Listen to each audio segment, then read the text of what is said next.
जब तक कि परमपिता परमात्मा को पाकर के हम परमानंद को नहीं पा लेते। श्री सद्गुरु महाराज की जय। जहाँ जाने के बाद भी संसार में आना नहीं होता, वही है भगवान का धाम। यद गत्वा न निर्वर्तन्ते तद्धामा परमं मम ममैवांशो जीवलोके जीवोतः सनातनः। अर्थात वह तो वह धाम को पा लेता है जहां से लौट के संसार में आना नहीं पड़ता।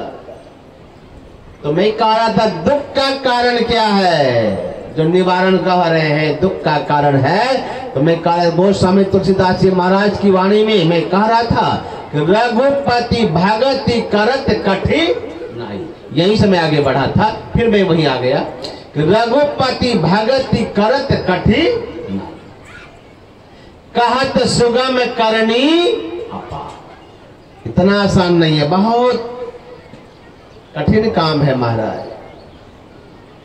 लेकिन गोस्वामी तुलसीदास जी महाराज कहते हैं ये कठिन कठिन कठिन सुन करके हिम्मत मत हार दो कि बाबा इतना कठिन है तो हम लोगों से ये काम होने वाला नहीं है। नहीं, गोस्वामी तुलसीदास जी महाराज कहते हैं कठिन तो है, लेकिन जो जही कला कुशलता कह सो सुलभ सदा सुखकारी। सफरी सन्मुख जल प्रवाह सुर स्तरी बहे गज धारी। रघुपति भगति करत कठिन जो जही कला कुशलता का, जो जिस कला में कुशल हो जाता है। अर्थात आप देखे होंगे नदी में, समुद्र में पानी का तेज धार, पानी का करंट आप देखे होंगे, तेज बहाव हो रहा है, लेकिन वहां देखिएगा बड़ा बड़ा हाथी को खड़ा कर दीजिएगा तो हाथी बह जाएगा, स्थिर नहीं रह सकता है बहुत तेज धार में। लेकिन वहीं पर देखिएगा छोटी छोटी मछली, बहुत छोटी छोटी मछली, देखिएगा वह भाटा से सिरा की ओर जाने लगता है, उसको कोई दिक्कत नहीं है। क्यों? वह करत करत अभ्यास की जड़मति होत सुजान। वह काम करते करते इतना अभ्यस्त हो गया है, उसके लिए भाटा से सिरा की ओर जाना कोई बड़ी बात नहीं। उसी तरह से अगर हम भगवान का भक्ति कठिन तो है, लेकिन अगर हम करने लग जाएंगे तो गोस्वामी जी लिखते हैं जो जही पंथ चले मन लाई तो हरि काहे ना होई सहाई। अरे भगवान की ओर हम अपना कदम बढ़ाएंगे, क्या भगवान हमको सहायता नहीं देंगे? सहायता देंगे, जरूर देंगे। बहुत लोग कहते हैं ओ बाबा ये सब तो गप है, किसको भोजन देते हैं भगवान। हमारे मलुकदास जी महाराज के बारे में आप लोग सुने होंगे। मलुकदास जी महाराज, मलुकदास जब भजन करने चले तो इसी तरह से गांव में लोग उनका उपवास करने लगे। क्या उपवास करने लगे? देखो देखो देखो, भजन कर रहा, रात दिन बैठ के भजन कर रहा है, 2-4 दिन भोजन नहीं मिलेगा तो सब भजन सटक जाएगा। बहुत लोग कहते भी बहुत ध्यान पूजा में लग गया है, पेटे भर देगा, सत्संग पेट भर देगा, ध्यान करने से पेट भरेगा। ऐसा भी कहने वाले हैं लोग, ध्यान से पेट भरेगा। बाबा आप लोग क्या है, और तो बैठे बैठाए भोजन मिल जाता है। तो बैठना भी इतना आसान बुझते हैं क्या? बैठ के देखिए ना, आप तो यहाँ पंडाल में नीचे बैठे हैं। अब तो सबकी बात तो नहीं बताता हूँ, लेकिन अगर बैठना है तो थोड़ा व्यास गादी पर बैठ के देखिए कि कितना कठिन काम है। बैठे बैठे रहते हैं, बैठना इतना आसान नहीं है। खड़े रहना, घूमना फिरना बिल्कुल आसान है, लेकिन एक आसन पर बहुत देर तक बैठे रहना बड़ा कठिन काम है, बहुत कठिन काम है। तो संत महात्मा कहते बहुत मलुकदास जी महाराज इसी तरह भजन कर रहे थे, भजन कर रहे थे तो लोग इसी तरह ताना मार रहे थे। 2-4 समय भोजन नहीं मिलेगा तो सब भजन सटक जाएगा। अरे आवाज बैठ गया था, भजन सटक जाएगा। तो मलुकदास जी सोचने लगे कि हम भगवान का भजन करेंगे तो भगवान हमको भोजन नहीं देंगे। सोचा देखना चाहिए कि भगवान हमको भोजन देते हैं कि नहीं देते। तो मलुकदास चले गए एक घनघोर जंगल में। जंगल में जाकर के एक विशाल पेड़ के टहनी में जाके बैठ गए, जहां से कोई देख नहीं सकता। सोचा यहाँ किसी का नजर तो पड़ेगा नहीं, यहीं बैठ के भजन करूंगा, देखता हूं भगवान हमको भोजन देते हैं कि नहीं देते।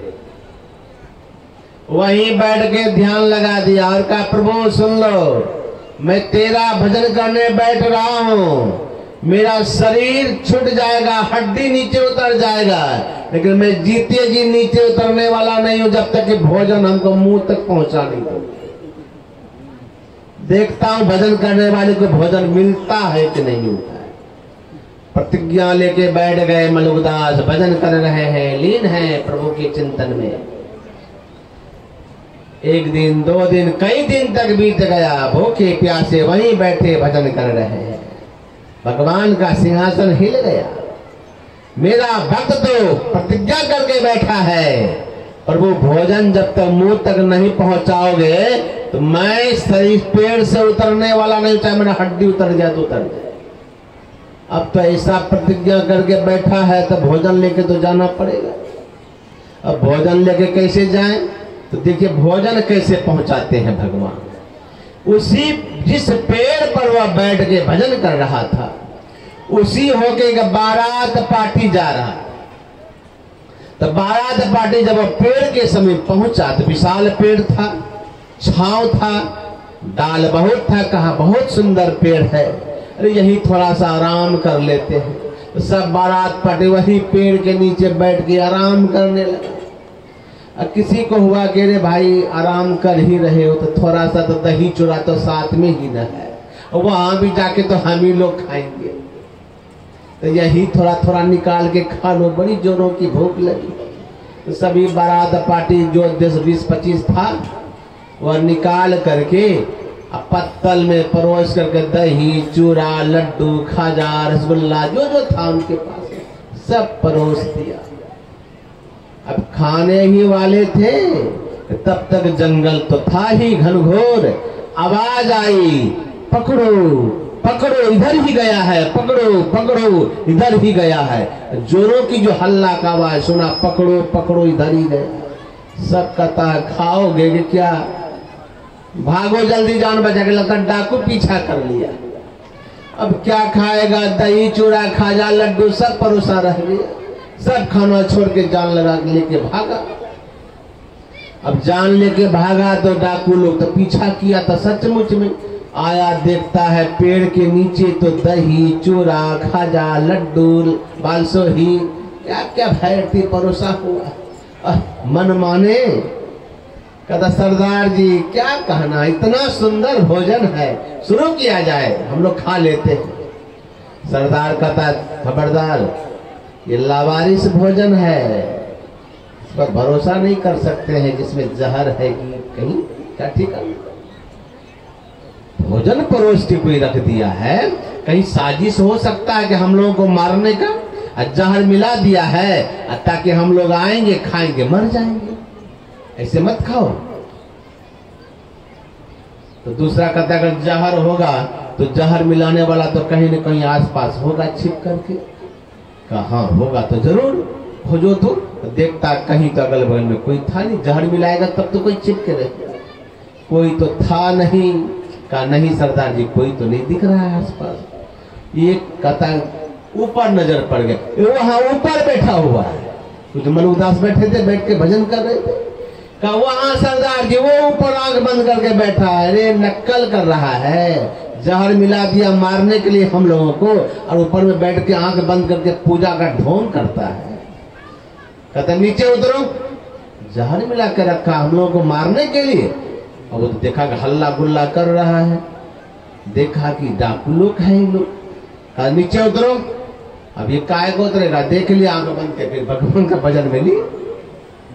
कहा आंख बंद के नकल कर रहा है, भजन कर रहा है, नहीं उतरेगा, अवश्य ये जहर मिलाया है। सरदार का ऐसे नहीं होगा, यही दही चूड़ा खाजा जो परोसा है ना, पत्तल उठाओ ले जाओ उसको ऊपर खाने के लिए। अगर खा लिया तो समझो कि जहर नहीं मिलाया। नहीं खाएगा तो समझना जरूर जहर मिला होगा। जो दो डाकू चला गया लेकर के ऊपर, वहां पेड़ के टहनी पे जो बैठा था ऐसे भजन में लीन था, और सामने पत्तल दिया, खाओ ना जी, दही चूरा लड्डू बड़ा परोस के रखा, खाओ।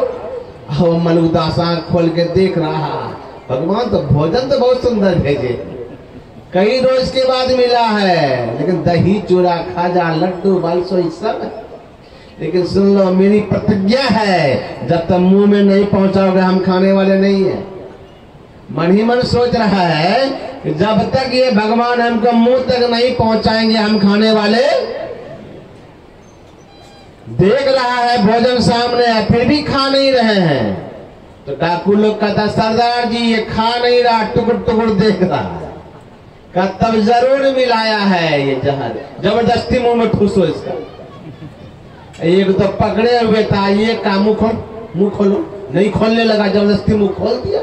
दही चूरा लड्डू खाजा मिला मिला के सब मुंह में ठूसने लगा। अरे प्रभु यहाँ तक पहुंचा दिया, जैसे मुंह तक दिया खूब गड़ागड़ करके पूरा दही चूरा लड्डू सब खाए। श्री सद्गुरु महाराज की जय। सब खा गए और कहा, अजगर करे न चाकरी, पंछी करे न काम, दास मनु का कह गए सबके दाता।